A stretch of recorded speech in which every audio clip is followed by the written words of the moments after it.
The artisan sits by the banks of the great yellow river, his hands stained with the earth that has nourished generations. He fashions a pot from the humble clay, spinning the wheel with a rhythm that mimics the turning of the celestial spheres. Yet, the revered masters of old would tell us that the usefulness of this vessel does not reside in the thickness of its walls or the glaze that catches the morning sun. The utility of the pot comes solely from the empty space within it, the hollow center that waits to hold the clear water or the fragrant tea. What appears to be absent is precisely what gives the object its true purpose. The emptiness creates the function, not the material that surrounds it. In the wisdom of our ancestors, there is a profound understanding of the interval, the sacred gap between things. It is not merely the notes of the guzheng that create the soul-stirring melody, but the silence that lingers between the plucking of the strings. It is not the words spoken in the imperial court that carry the greatest weight, but the pause that follows them, allowing the truth to settle like mist upon the mountain peaks. This interval between actions carries as much meaning as the actions themselves, yet many have lost the ears to hear it. In the bustling marketplaces and the crowded halls of the ambitious, men have forgotten this ancient truth. They obsess over presence, visibility, and constant activity. They believe that to be is to be seen, to be heard, and to be perpetually in motion. They broadcast their existence without pause, fearing that if they stop, they will be forgotten like dust scattered by the north wind. This anxiety drives the heart to a frantic pace. There is a gnawing fear that absence is a shadow of death, and that to be invisible is to be worthless. Yet the old masters, who meditated beneath the swaying bamboo, taught a different path. They understood that the great pine tree does not grow by announcing its height to the forest. The water of the Yangtze does not declare its journey as it carves through the stone.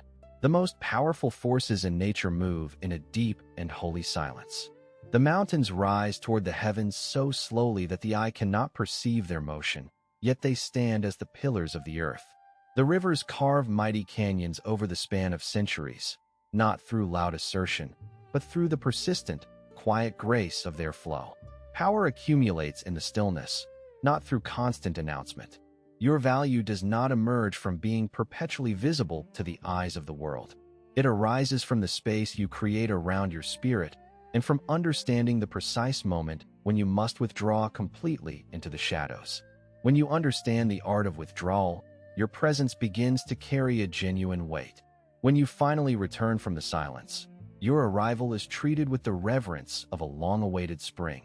Like the seasons that turn in their appointed time, your absence makes your presence an event worth noticing and celebrating.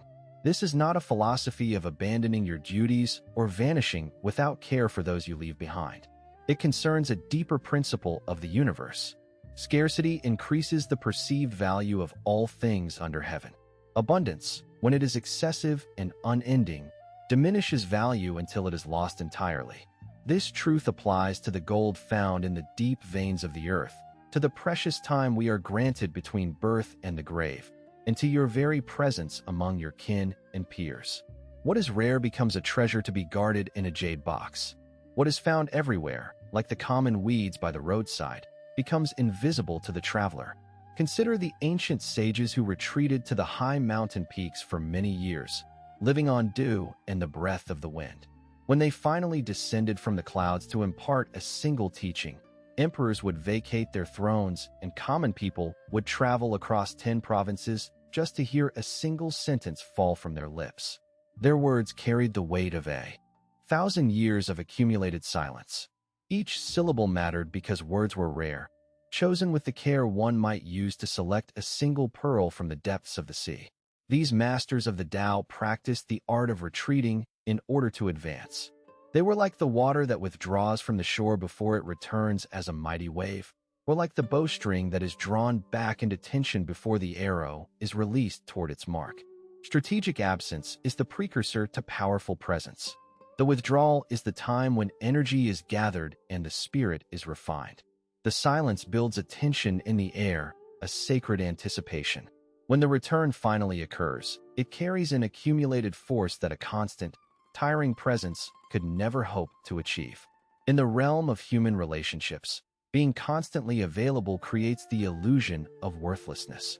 The friend who never says no, who is always standing at the gate ready to serve every whim, eventually becomes like the background noise of the cicadas in summer, heard but never truly listened to. He is taken for granted, his spirit slowly eroded by the demands of others. However, the person who guards their time and energy, who knows when to close their door and seek the solitude of the inner garden, becomes a person of value. This is not a matter of cold manipulation or the playing of games. It is the natural law operating in human affairs with the consistency of the tides. Think of the moon that hangs in the velvet sky. It does not shine with a constant, unyielding light. It waxes and it wanes, sometimes disappearing entirely into the darkness of the night, only to return later in its full, radiant glory. This cycle of appearance and disappearance creates a sense of celebration throughout the Middle Kingdom. Every village watches for its return, marking the reappearance with lanterns and ceremony because the disappearance made the return an event of profound significance. Modern life, in its haste, has forgotten the rhythm of presence and absence. The world demands that you feed the fire of public attention without ceasing. The masters of industry expect immediate responses to every scroll sent your way. The circles of society demand that you be perpetually available for feast and talk. This violates the natural order that governs all sustainable things in the cosmos. No river flows without ceasing at the same torrential pace. No tree blooms continuously throughout the year, for it would exhaust its essence and perish. No animal remains active during every hour of the day and night. The ancient texts of Zhuangzi tell us of a useless tree, a giant with wood too twisted for the carpenter's saw and fruit too bitter for the palate. Because it had no obvious use to the world, it was left alone. It was not cut down for lumber. It was not stripped of its bounty. Thus, it lived to a great and venerable age, spreading its vast canopy over the earth, while the useful trees were cut down in their youth. There is a profound wisdom in being unavailable. Sometimes, being useless to the demands of others is the only way to preserve your true essence. Strategic uselessness is a form of deep wisdom that the ancient philosophers understood as a shield for the soul. In the classical paintings of our tradition, the empty space on the silk is as important as the strokes of the brush. The unpainted silk is not a void. It is the mist clinging to the mountains, the vastness of the lake, the infinite possibility of the sky. What the artist chooses not to show is what allows the mind of the viewer to wander and to wonder. The blank space invites the imagination to complete the story. The missing elements create a sense of mystery and a depth that a crowded canvas can never possess. When you are always visible, always broadcasting your thoughts and your location to the four corners of the world, you leave no space for others to wonder about you. You become like a painting where every inch is covered in heavy pigment, overwhelming the senses and ultimately becoming forgettable. Excess presence creates a form of invisibility through saturation. The human mind cannot hold onto that which has no edges, no boundaries, and no mystery remaining. The master calligrapher knows that pausing the brush is just as vital as the movement across the paper. The pause creates the tension and the anticipation, allowing the ink to settle into the fibers in a way that is pleasing to the eye. Constant motion produces only muddy, meaningless marks that lack the breath of life. Beauty emerges from the rhythm of the stroke and the pause, from action and stillness combined in a balance as perfect as the yin and the yang. Consider the grace of the tea ceremony in a quiet pavilion overlooking a koi pond. Between each deliberate movement of the host lies a moment of absolute stillness. The host does not rush from the heating of the water to the pouring of the tea. The space between gestures carries a profound meaning, a respect for the leaves and the guests. To hurry is to ruin the ceremony and to insult the spirit of the tea. The gaps, the pauses, the moments of doing nothing are what create the sacred quality of the encounter. Speed destroys what patience creates with such beauty. Your life is a ceremony of the highest order. When you rush from presence to presence, never allowing the dust to settle, you ruin the sanctity of your own existence. Without the cold, dormant months of winter, the arrival of spring would have no significance to mark the passing of time. The I Ching teaches us that all things in the universe move in cycles. There is a time for advance and a time for retreat. There is a time for fullness and a time for emptiness. Fighting against this celestial rhythm creates only exhaustion and inevitable collapse. To flow with the natural cycles of the Tao is to create a life of effortlessness and power. The natural way requires no force. It moves like water according to the unchanging laws of the universe. In the wild world, nothing is constant. The sun rises in the east and sets in the west. The tide advances to kiss the shore and then withdraws back into the deep. The flowers bloom with a brilliant intensity and then fade with perfect seasonal timing. Only humans, in their vanity, demand constancy. Only humans break their own spirits trying to violate the natural law through sheer willpower and a relentless determination that is destined to fail. The ancient strategist understood this principle well. In the scrolls of the great generals, it is written that when you are capable, you must sometimes feign incapacity. When you are active, you must sometimes show inactivity. You must appear where you are not expected and make your movements unpredictable through the use of strategic absence. Visibility creates vulnerability, for what can be seen can be targeted.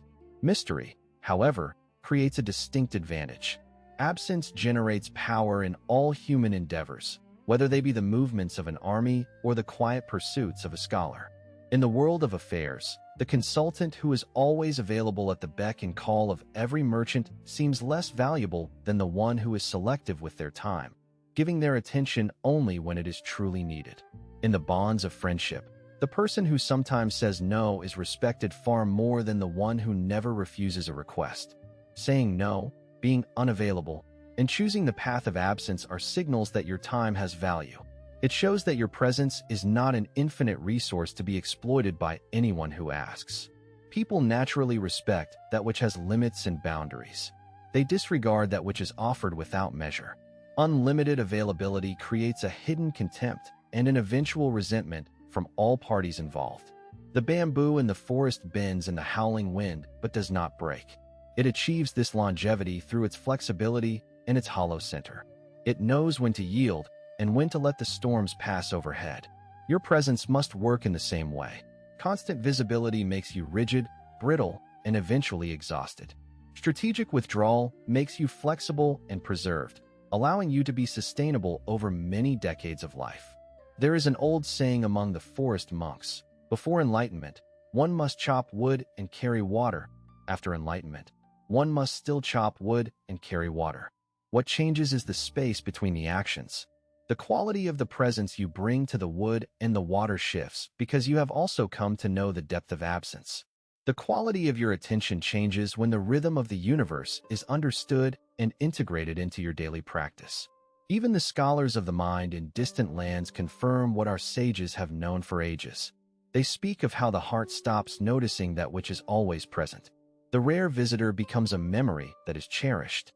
The lotus flower grows in the muddy waters of the pond, rises to bloom in the light of the sun, and then closes its petals tightly at night. This daily cycle of opening and closing is what maintains its purity and its beauty. You were not designed for a constant, unending bloom. You need the closing, the withdrawing, and the return to the inner darkness. This rhythm preserves your vitality over the long years of your life. The old gardeners of the imperial palace knew better than to overwater the delicate plants. Too much attention and too much water will drown the roots and cause the plant to wither. Plants need periods of dryness to encourage their roots to grow deep into the earth in search of moisture, developing a resilience that can withstand any drought. Your relationships, your work, and your impact on the world all need a similar space to develop depth. Overwatering with constant presence kills the spirit as surely as a total lack of care. Balance creates a thriving life. When you withdraw strategically, those around you must develop their own roots. They cannot depend on your constant presence to sustain them, and so they become stronger through the necessity of your absence. In this way, your absence becomes a silent teacher. The master teacher offers one profound insight and then withdraws, allowing the student to struggle, to seek, and to discover the truth independently. The space of absence is where true learning and growth occur. Constant guidance prevents the development of the self. Distance allows for the emergence of independent strength. Consider how silence functions in a conversation between two wise souls. The person who never stops talking, filling every moment with the sound of their own voice, reveals a deep insecurity and a fear of being forgotten. The person who is comfortable with silence, who allows the quiet to sit between them like a guest at the table, reveals a profound confidence and an inner calm. Your absence from the constant noise of the world is a declaration of your own self-worth. It says to the world, I do not need to prove my existence continuously in order to feel worthy of the air I breathe. In the traditions of our healers, health comes from the balance of yin and yang, of activity and rest. Disease emerges from imbalance, from too much of one without the seasoning of the other. Many in this age are suffering from a disease of presence. They are over-present, over-available, and over-visible. The cure is to allow the natural rhythm to reassert itself through intentional withdrawal. The great sage Laozi, when he felt his work was done, retreated from society, riding a simple water buffalo toward the western mountains. At the border, a guard begged him to leave behind his wisdom before he vanished into the mist. He wrote 5,000 characters, the Tao Te Ching, and then he disappeared forever. His strategic disappearance preserved his impact across thousands of years of human history. You need not disappear forever into the mountains, but you must learn to disappear sometimes. You must step away from the demands of the world, from the compulsion to respond to every message, and from the need to be seen. These withdrawals are not acts of selfishness. They are necessary for the preservation of your soul. Without them, you will exhaust your inner well and have nothing left to give to those you love. This is the great paradox of our existence. Your constant presence makes you matter less, while your strategic absence makes your eventual presence matter exponentially more. The crane stands on one leg in the shallows for hours, perfectly still, appearing as nothing more than a reed in the wind. Then, it strikes with a sudden, decisive movement. It preserves its energy through stillness so that its action can be effective. Withdraw into your own stillness. Preserve your energy and your attention. Then, when you choose to appear, do so with your full power. Your words will carry weight because they are rare.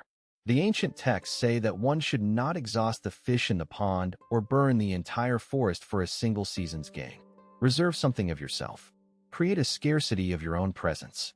Do not give everything you have today, leaving nothing for the requirements of tomorrow. In the architecture of our traditional homes, the courtyard is protected by walls that block out the noise of the street.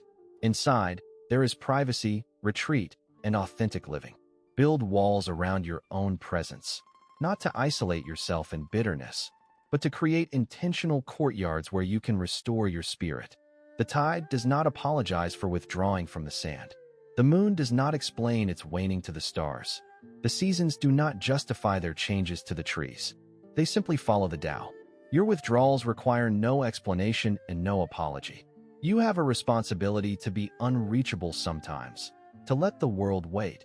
Because when you finally reappear, you will offer something truly valuable, a concentrated essence of a life lived with intention. Be like the precious incense that whispers its scent across the hours, rather than the cheap perfume that shouts for a moment and then is gone. Practice the art of disappearing as a form of cultivation, letting your spirit lie fallow like a winter field so that you may return more fertile, more vital, and more genuinely present than ever before.